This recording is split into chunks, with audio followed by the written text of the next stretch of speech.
India.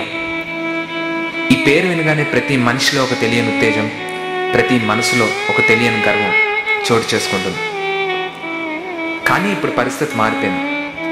India అంటే కేవలం cricket match చూసేటప్పుడో లేదా ఒక అప్లికేషన్ ఫామ్ నింపేటప్పుడో గుర్తు చేసుకుంటున్నాం. ఇలా జరగడానికి కారణం పరిస్థితుల ప్రభావం కావచ్చు, అవకాశం రాక కావచ్చు. అంతరించిపోతున్న ఈ సంస్కృతికి, దీన్ని అర్థం చేసుకోలేకపోతున్న యువతరానికి ఇదొక సందేశాత్మక చిత్రం అవుతుందని ఆశిస్తున్నాం.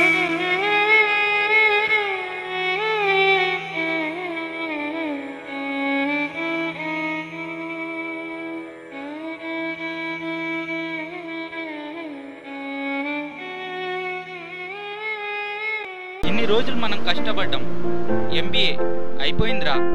Next 2 weeks Sanjay US. కొత్త స్టైల్, కొత్త కలర్, కొత్త అమ్మాయిలు రా మామ.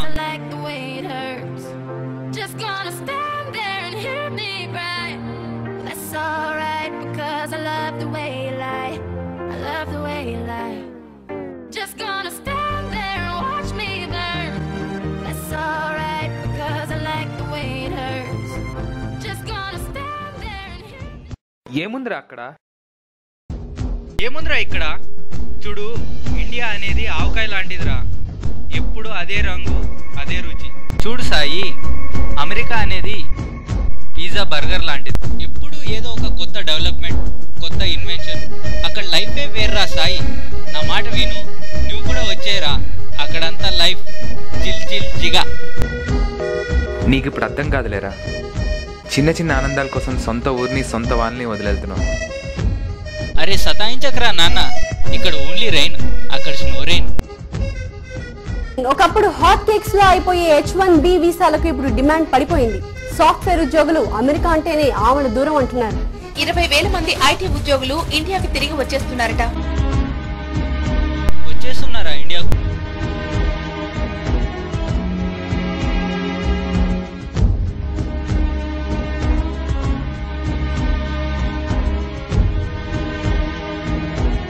పొజిషన్ అని చెప్పి రెసెషన్తో తిరిగి వచ్చావరా?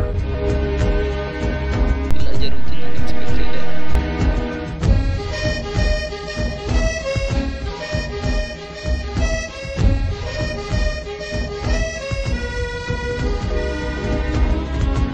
ఇండియాని ఆవకాయతో, అమెరికాని పిజ్జా బర్గర్తో పోల్చావు కదా, దానికి ఇంకో అర్థం చెప్పాలరా? అమెరికా అనేది గెస్ట్ హౌస్ లాంటిదిరా. అక్కడ ఉన్నంత వరకే మంది. ఇంకోళ్ళు రాగానే మనల్ని పంపక తప్పదు.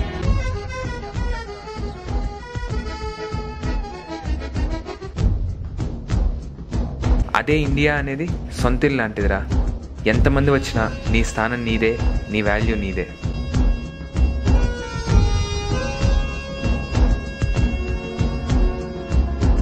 సొంతింటిని రిపేర్ చేయడానికి ట్రై చేయరా. అది నీకు ఉపయోగం, మన దేశానికి ఉపయోగం.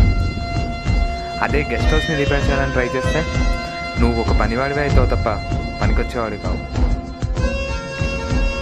ఆపర్చునిటీ అని అందరూ అక్కడికి వెళ్తున్నారే. నిజంగా ఆపర్చునిటీ కోసం చూసే వాళ్ళకి ఇక్కడికన్నా అక్కడే ఎక్కువ ఉన్నాయనుకుంటున్నారా? ఇండియా క్రికెట్ మ్యాచ్ ఆడే ప్రతిసారి ఇండియానే గెలవాలి అని కోరుకునే మనం ఇండియాని ముందుకు నడిపించడానికి ఎంతవరకు కృషి చేస్తున్నాం? ఇండియా డెవలపింగ్ కంట్రీ అని మనం ఎప్పటి నుంచో వింటున్నాం, మనము అదే అంటున్నాం. కానీ ఎప్పుడు ఇండియా డెవలప్డ్ కంట్రీ అనేది? Live for the nation, strive for the country, then we can proudly say India is a developed country. జై హింద్.